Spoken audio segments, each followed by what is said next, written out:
وقال النبي صلى الله عليه وسلم يد الموت الأولياء أمك وأباك وأغتك وأغاك ثم ديناك أديناك كيدين كبرا مغمين بولو بسانفي ها ودي كوسا مين بولو بدغما كاميناليك كيدين كو نيبي نيوما ياكا دامنا إبالا وكوفي إفا وكوفي بالما موسو وكوفي بالما كي وكوفي مغو كسرو كتيما تشوكومي ni yebbun kasiri tayuye mbalma sisa ni aya kono anya fama kono pour yikake bange baga batolay aya ni nyamra ni ko durude pour yikake bange baga fula bato bagay ko durude be aya in kono ni ye mo mi nyoke ye bange baga batolay obe aya ni aya fula kono fule munye bajurul ma'ruf lahuma nyuman ke bange baga fulay bange baga baton nyuman ke bange baga fulay anyo tamini wa bil walidaini ihsana bange baga fulay kan nyuman kuye ni nya bajurul ma'ruf lahuma nyuman ke bange baga fulay bange baga bato togo ya fulanna kayira ye bange baga bato lay ayen kono fulanna munye wa kafule aja anihuma de itora mina kabu ka bange baga fulama itora kanashi bama itora kanashi fama itora kanasha mani kuma itora kanashi fulama ni ke wale anyotami fala taqulu lahum ufi wala tanharuhuma alako of ikano fi bange baga fulay kana ewa kwewale juguta ku segere kani tege konko fula ka fana kani tege fili bange baga fulala wa kafuli aja anya suru aya kuno sabanna wa idghali sururi fihima bange baga batoy munye sabanna munye ne aya kuno ni sonja do bange baga fulala kuma de fuye numbe ni sonja na wakati be ke wale de kuye wakati be nube ni sonja na anyota mi وقول لهم قولا كريما كما نما في بانغ بغا فلاي نانينا وتود لهما بانغ بغا فلا باتولين آية كونو نانينا مونye min bilala denka kati bangé baga fulama yere majigi fulay i bangé baga fulay yere majigi ye ika kuma kauna yere majigi ye ika tewalewla anyota mi aya kono واغفر لهما جناح الذل من الرحمه ala ko ke yere majigi bange baga fulaye kan nema ke katuma durna wa du'a lahumma ika du'a ke bange baga fulaye wakati be unyana ma ya du'a ku ye ufatulin ko fe du'a ku ye anyuta mi aya kono wa qul rabbi arhamahuma kama rabbani yani shaghira ala iki gamba ge maga fulan nema ko mulu fulaye ne fitini lambo chogome bal mo ciden ko iridallahi fi ridal walidaini wa saqatullahi fi saqatil walidaini ciden ko alaka je pour alaka je koro wa be bangi baga fula je ndey koro de ni ba fi alaka je koro ika bangi baga fula je nyini wala ka jey koro abe bangi baga fula jende la wa shaqtil walid rida la fi rida al walidain wa shaqtul la fi shaqtil walidain ala fana ka dimi abe bangi baga fula ka dimi de kono de ni mo min ba ta la ka dimi koro dore bangi baga fula la dimi ala be dimi koro ni nya hadisa sahale hadisa mbe bulugo kono kalandew abeta ni hadisa fana tere ewa sebe bido be tele sarase yoromi iridal la fi ridal walidain wa saqtul la fi saqtil walidain atiyatu bun muhammadu salimu abe kasiti dafalende kenni hadisa la atumbe bulugu sarahu hadisa mbe bulugu kono atumbe bulugu sarahu la ni hadisa serama kasiti dafale eri kele ani militi bisaba ani segoni bisaba ani wolon fula nyogona ni hadisa tele atiyatu buni muhammadu salimu ni mogo min be arabu kamme arabu kanjele do ni nin kaseti tele sarase kallame ibe bo fen chama wajuli chama mba kono de wajuli chama mba kono arabe qisa doko fo kaseti kono mbeno fo nka kuma ulabana inshallah ni wakati yaso banuma bange baka fula bato sababu ijabatu du'a wa tafriji al-kurbat bange baka fula bato du'a jabu sababu de do bange baka fula da doni bato li du'a jabi sababu de do abeke sababu e hada maden ibeke niye du'a min kala ba jabi bange baka bato be ko gelewunde takabo hada maden ka ni degu ni ko gelewu nana ma ala bu takabo ka bange baka bato be ka sababu e ka godin ko adella munye parce que nin kon ka della be fo furutu tutu do wakati tasoro hari wakati tilaje tasoro ka geleya boko della munye mugo saba min don na kulugon kono kulungon da tugura udala o wakati telefoni kote mugo tu kalama e telefoni te kombe mugo wole kulungo dara e da tugura ndala mugo kana abwandala ayasoro wakati ote mi munyi kusi tarifu ila Allah fi raga yarifuka fi sidda ni ben no yala ala do ni geleya nani la ala bido umu sababu ko anfle geleya minna ya bi foi tese kambonne na fo anye bara nyuma munun kala shi alai ko ke ala kama an kala delinan ka bara nyuma wuye ka kuma surunya kelen tumbe wucela awa konti ala netu bangi baga fulade tumbe ne bolo ne tunye baga marala de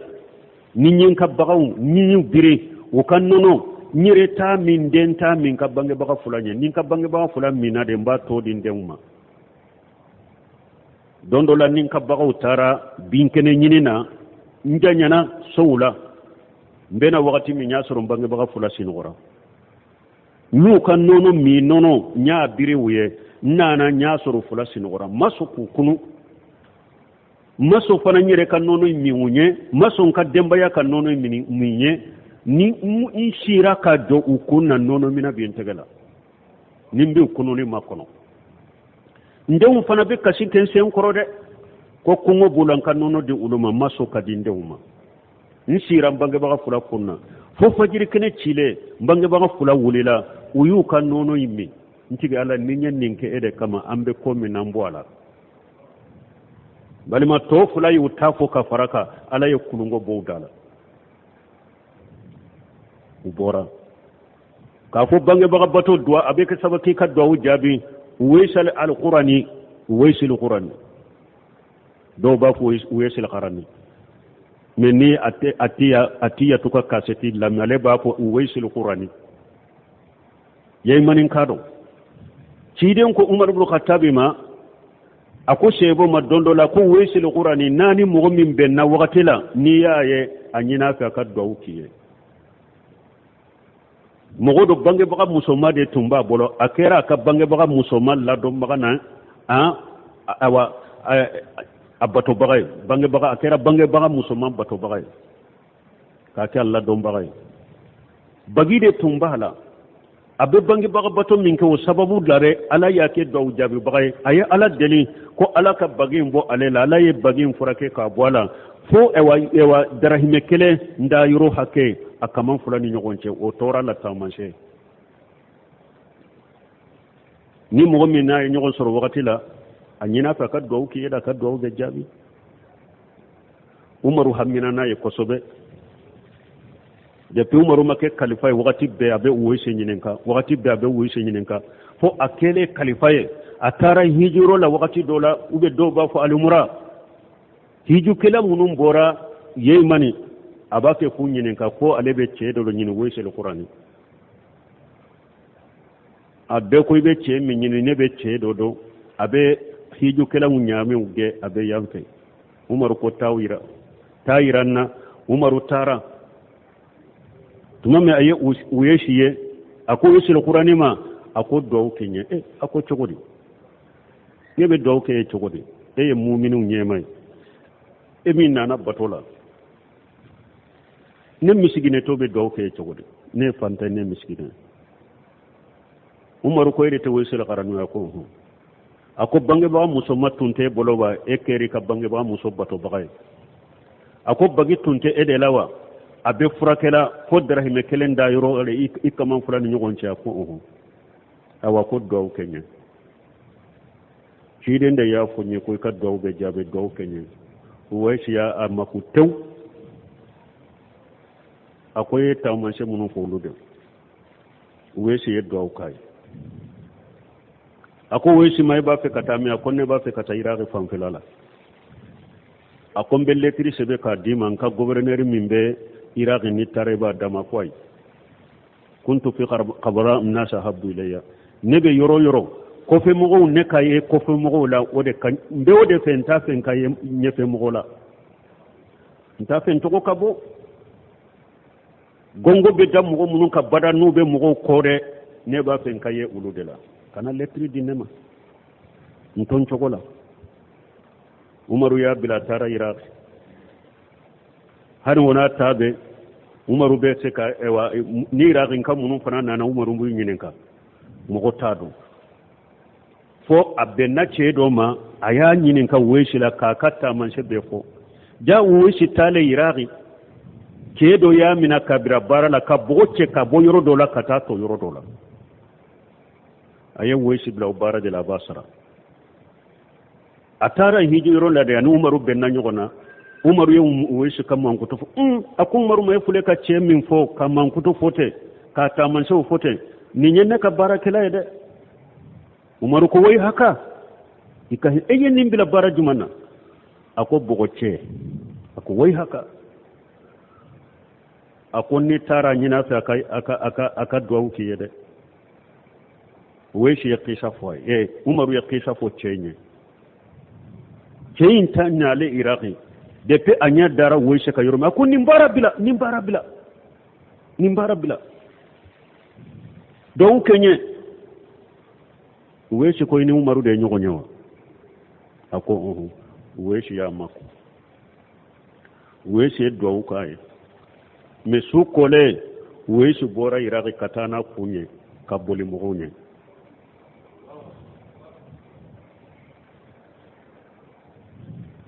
donc munya weshi ke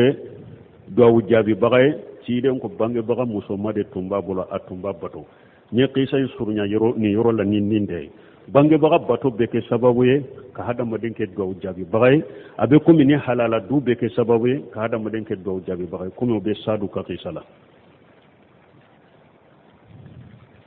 bal mun nambora yoro la ni ala ko oli al ihsan iyado mpule ka hadisa fawye bunka siro kono ni ciden ko alabe wo shaka wuye na fawye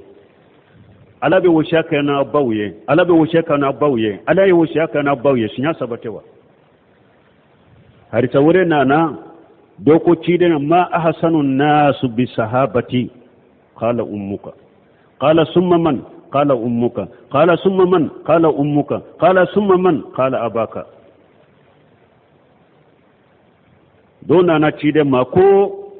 jinya belan kanka nyumanke mo jumanka je nyogonyan kanka nyumanke mo jumay kateme beka ciden ko ibba akonno boraydo akoy ibba akonno bora akoy ibba akonno boraydo akoy fa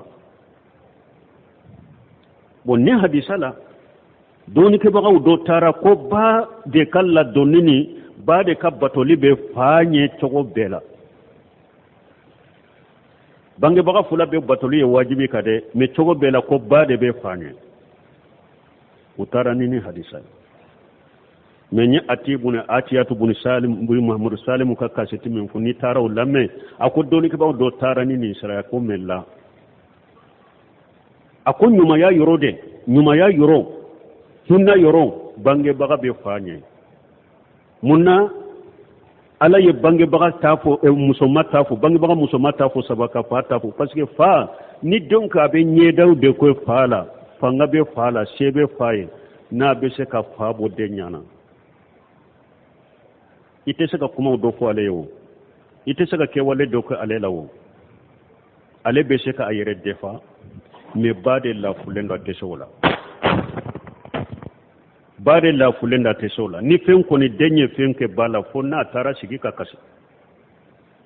me fata ironin kele de o ado yire har na le yire te sila be mo bilelo be beti de famo ma wodi ya to nyuma ya yurola komi batte se ka yire defa fangata alela sembeta alela seta ale dabalita ale yedden kola ala ye nyuma ya yoroni hinna yora ya bila fanye o yorola